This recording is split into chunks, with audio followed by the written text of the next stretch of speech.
Bienvenidos a la cuarta parte de este curso gratuito de psicología holoquinética. Hoy vamos a hacer un intento de percepción unitaria para que los que asistan a este curso puedan tener un sabor de lo que es la percepción unitaria. Por eso hemos hablado de aquellos diagnósticos que no se benefician de la percepción unitaria, como la esquizofrenia o el retardo mental, que su comprensión está limitada para comprender esta enseñanza. Y en el caso de déficit de atención y de depresión unipolar y bipolar, que están en tratamiento y que el tratamiento está dando resultado, entonces sí se benefician de la percepción unitaria. También vamos a agregar que aquellos que tienen adicciones a drogas no recetadas o alcoholismo, se requiere 2 meses de estar limpio para poder beneficiarse de la percepción unitaria o hacer una terapia holoquinética. Salvo que el sistema nervioso ya esté muy deteriorado por el abuso de estas sustancias, entonces sí pueden beneficiar de la percepción unitaria. Pero ¿cuáles son esos beneficios de la percepción unitaria de las cuales estamos hablando?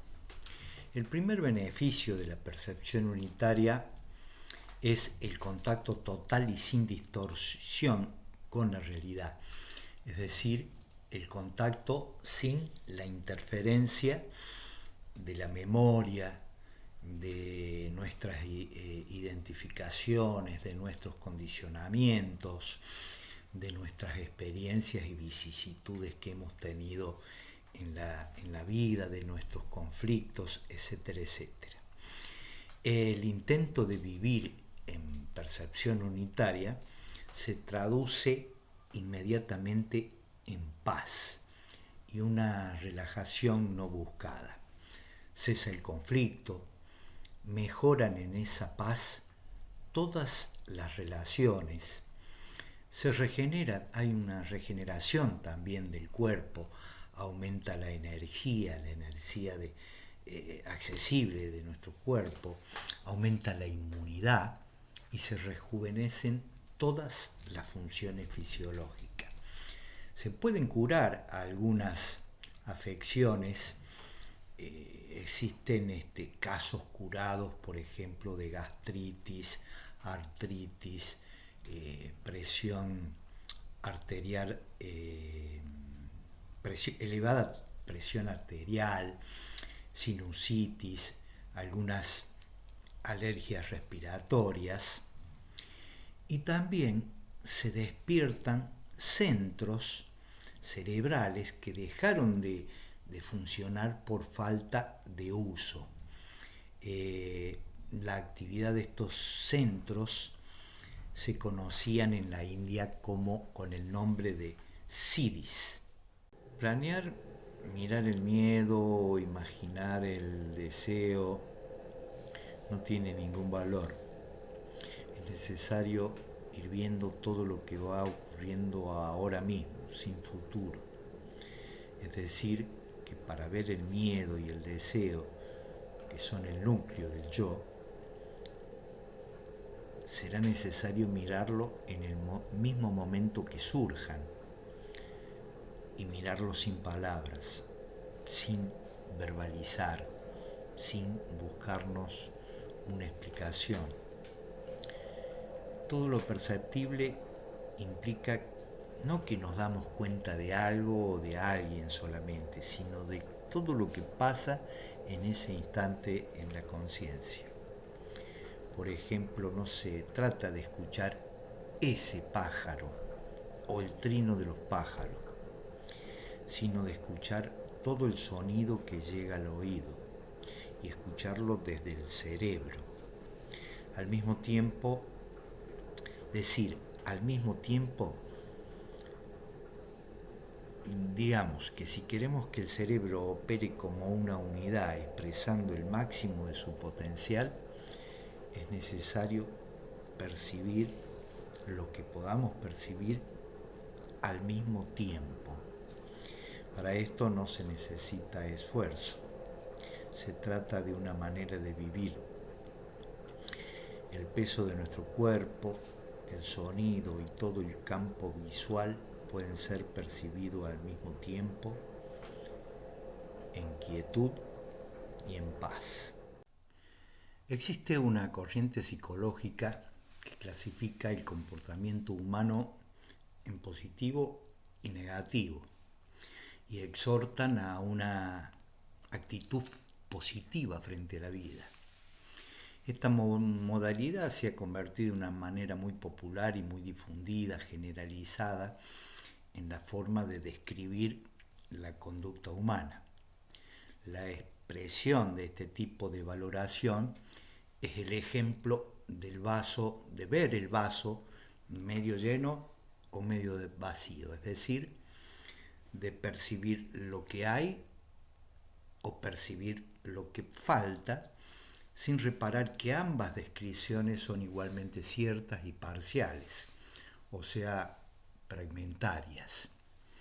El generar una actitud positiva es una forma más de escapar de nuestros miedos, la rabia y la tristeza, de nuestras miserias.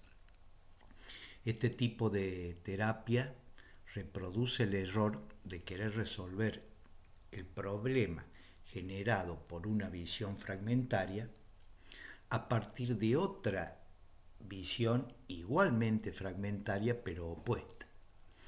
Solo en la visión global de la percepción unitaria, esta dualidad pierde su cualidad de tal y la actividad anímica frente al problema se disuelve. El problema pierde su carga emocional. El control es un mecanismo que frecuentemente usamos para establecer cambios. Queremos controlar el miedo, la rabia, la tristeza. Queremos controlar nuestras inseguridades, incluso queremos controlar el pensamiento. Si bien la vida nos dio muchas evidencias que es un modo erróneo de producir cambios, tenemos la creencia hipnótica que es la única forma de producir los cambios, tanto en las relaciones interpersonales como también en lo personal. Y cuando el polo controlado de esta dualidad produce algún escape reincidiendo en lo que queremos cambiar, reforzamos el control. Probablemente estemos reproduciendo lo que nuestros padres u otros adultos hacían con nosotros cuando pequeños. Por ejemplo, cuando queremos controlar el pensamiento, vemos la inutilidad de este esfuerzo. Rubén Feldman González nos dice que el pensamiento sigue produciéndose como las glándulas salivales siguen produciendo saliva. O sea que querer controlar el pensamiento es como querer controlar la salivación. En percepción unitaria, sintiendo el peso, al mismo tiempo que escuchamos todo el sonido y vemos todo el campo visual, suspendemos por instante la palabra pensada y la palabra hablada. Y luego, si aparece algún pensamiento a la conciencia, lo percibimos como un sonido más. Es decir, no lo reprimimos, ni nos enganchamos con él, por decirlo de alguna manera. Ese pensamiento se va aquietando y que el pensamiento se vaya aquietando quiere decir no que desaparece, sino que no accede a la conciencia. Digamos que ese movimiento molecular de las neuronas, que es el pensamiento, continúa en forma inconsciente. Los invito a que hagamos un intento y vamos viendo juntos. Nos ponemos cómodos y vamos sintiendo el peso del pie derecho sobre el suelo.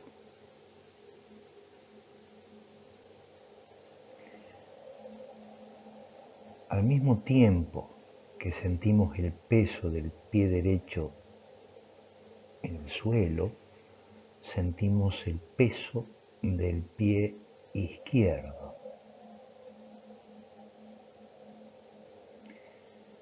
Sentimos el peso de nuestros pies al mismo tiempo.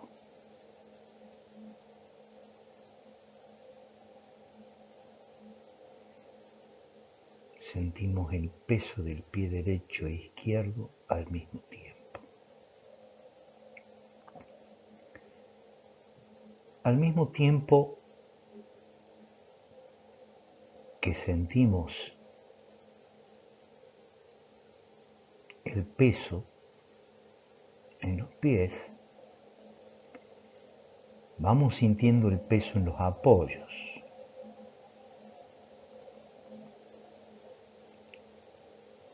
En los glúteos, en la espalda. Sentimos el contacto con la silla.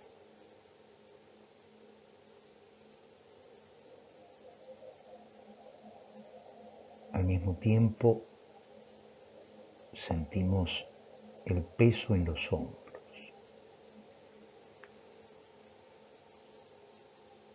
Todo al mismo tiempo.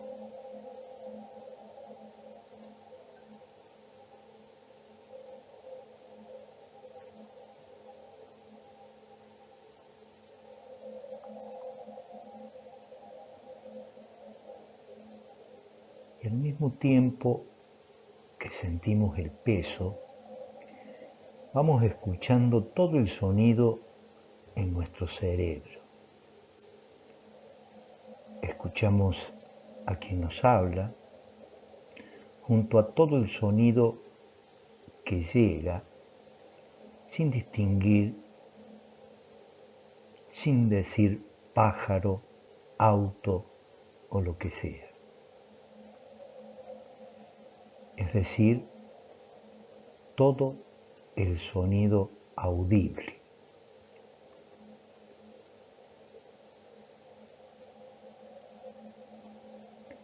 Todo el sonido audible al mismo tiempo que sentimos el peso.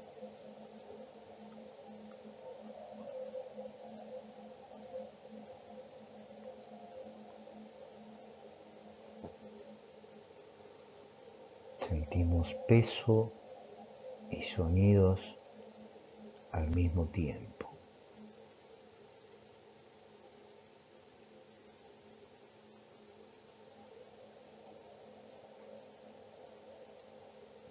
Y al mismo tiempo que sentimos el peso y todo el sonido, vemos todo el campo visual, que es una semiesfera.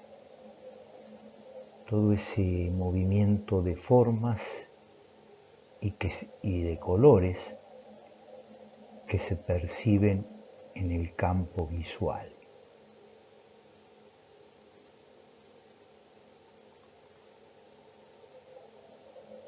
Podemos ver el campo visual con los ojos abiertos o con los ojos cerrados. Con los ojos cerrados también se percibe un campo visual.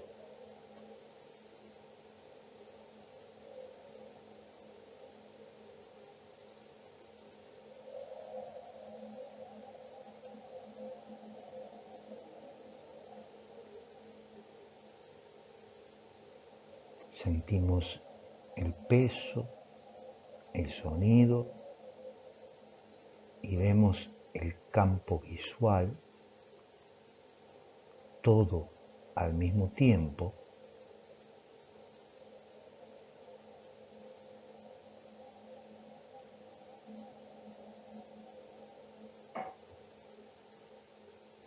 abandonamos el tiempo y entramos al espacio.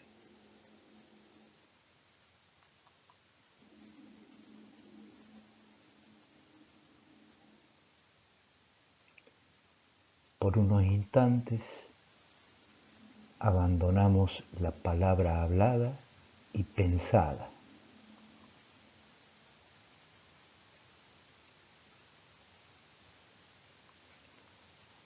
Y cuando aparece un pensamiento, lo percibimos como un sonido más.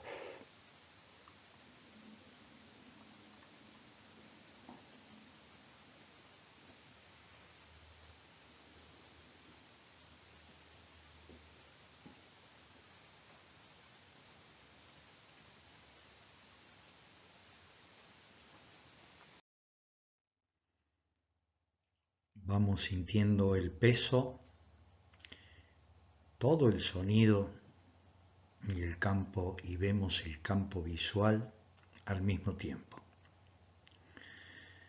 Sin expectativas y sin esfuerzo.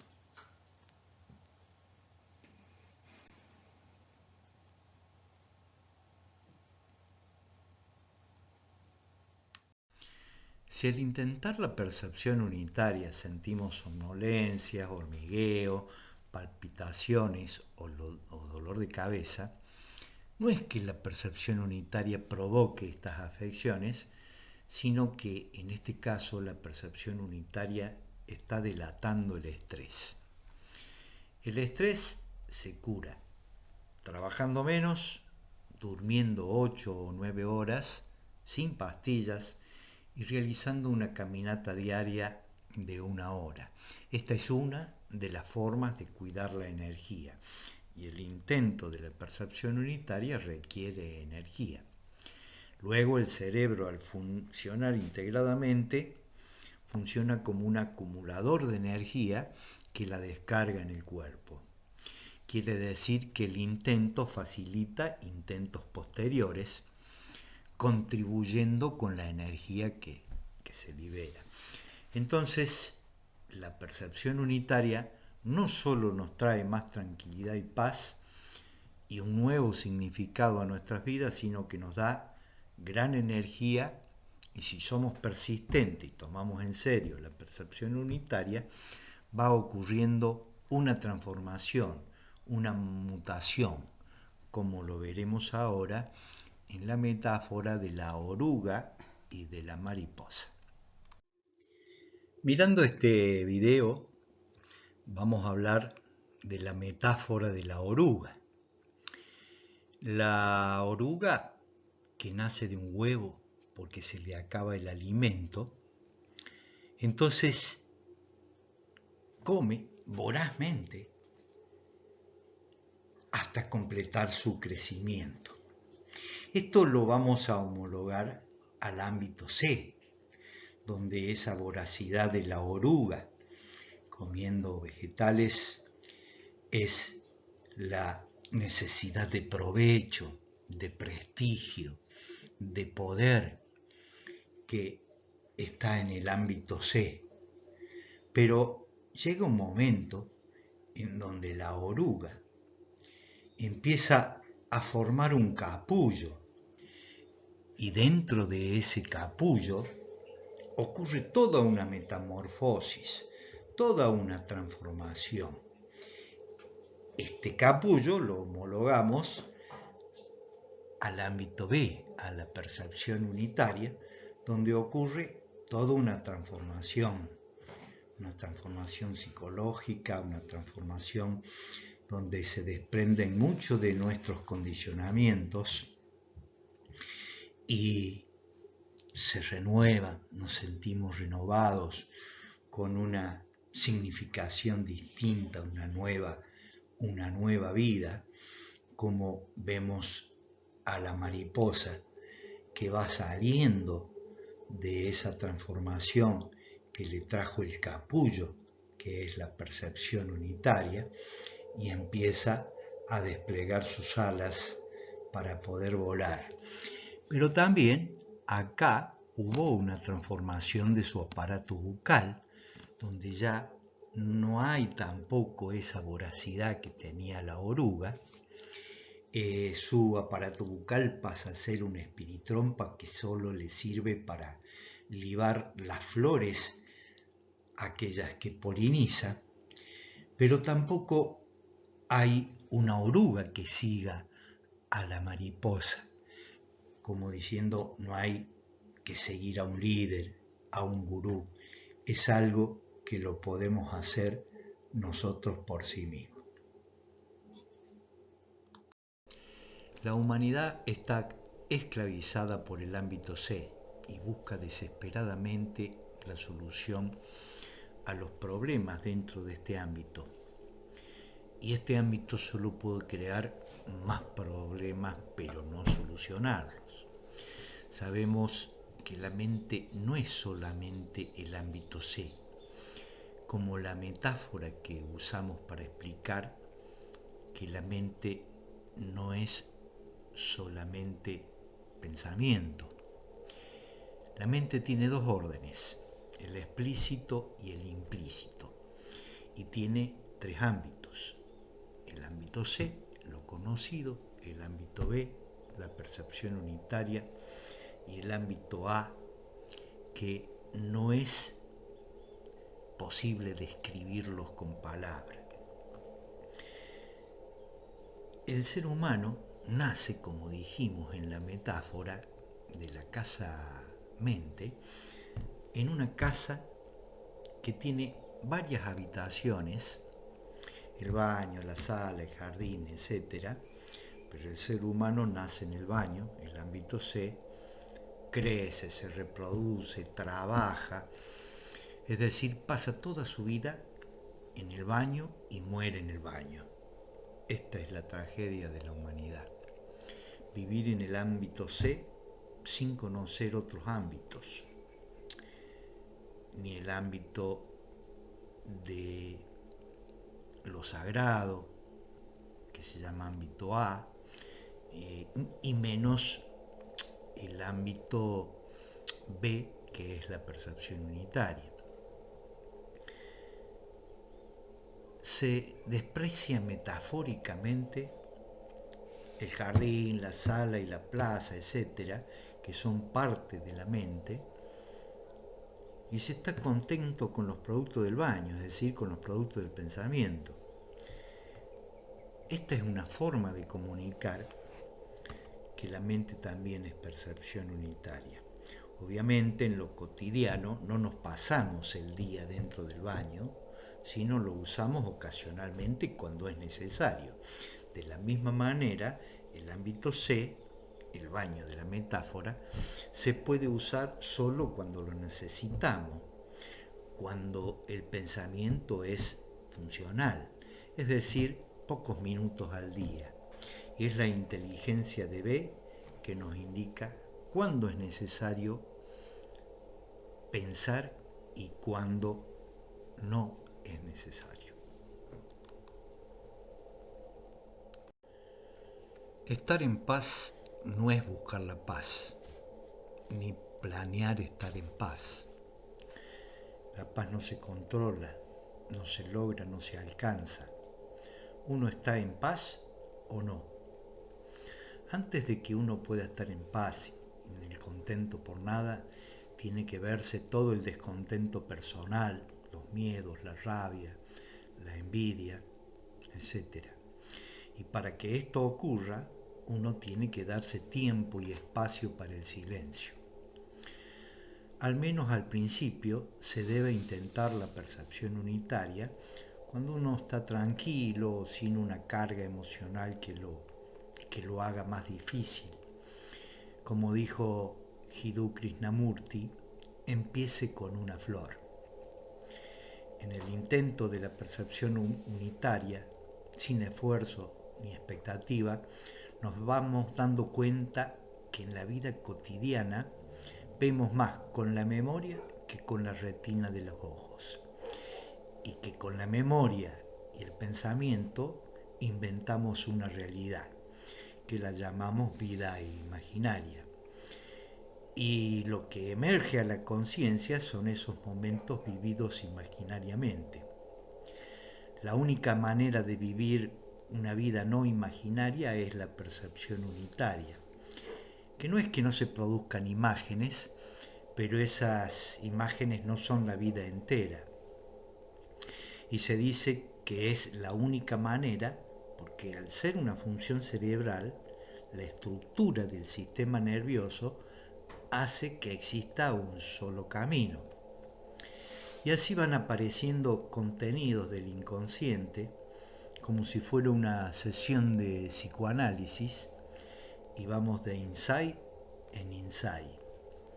En el intento aparecen interrupciones del yo, ocurren distracciones, olvidos. Otras veces uno se sorprende pensando que escucha en lugar de escuchar. Observar no es pensar en la observación. Otras veces aparece un pensamiento con su carga emocional que facilita la distracción. Se trata simplemente de incluir la interrupción en el acto de la percepción. Hay momentos en el intento de la percepción unitaria que surgen expectativas de vivenciar la paz, como me ocurrió, por ejemplo, ayer o anteayer o la otra vez que intenté y estuve en una paz profunda. Otras veces también aparece un observador preguntándose, ¿lo estaré haciendo bien? Y eso también interrumpe el intento.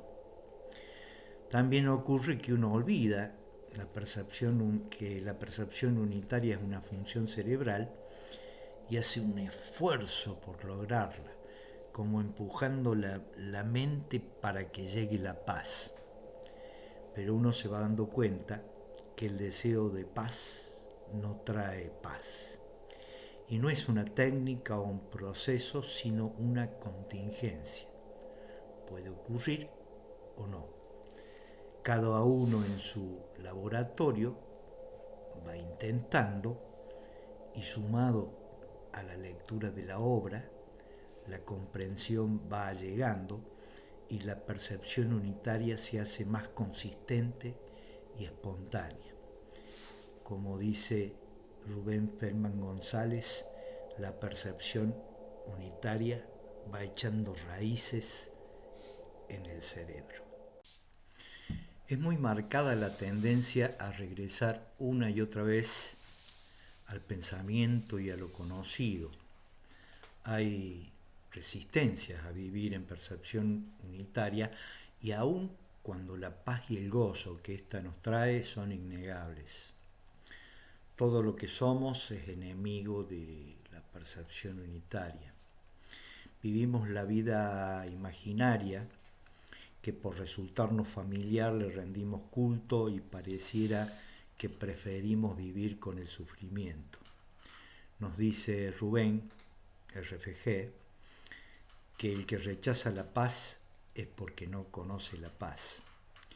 Pero si somos persistentes, la misma percepción unitaria trae más percepción unitaria. Pero tratar de explicar esta vivencia no es vivir la vivencia. Bueno, concluimos aquí la cuarta parte de este curso. En el próximo bloque veremos los aspectos del orden explícito. También trataremos el tema del lenguaje pulido que usamos en la psicología holoquinética y veremos también la terapia holoquinética. Damos aquí por finalizado. Gracias.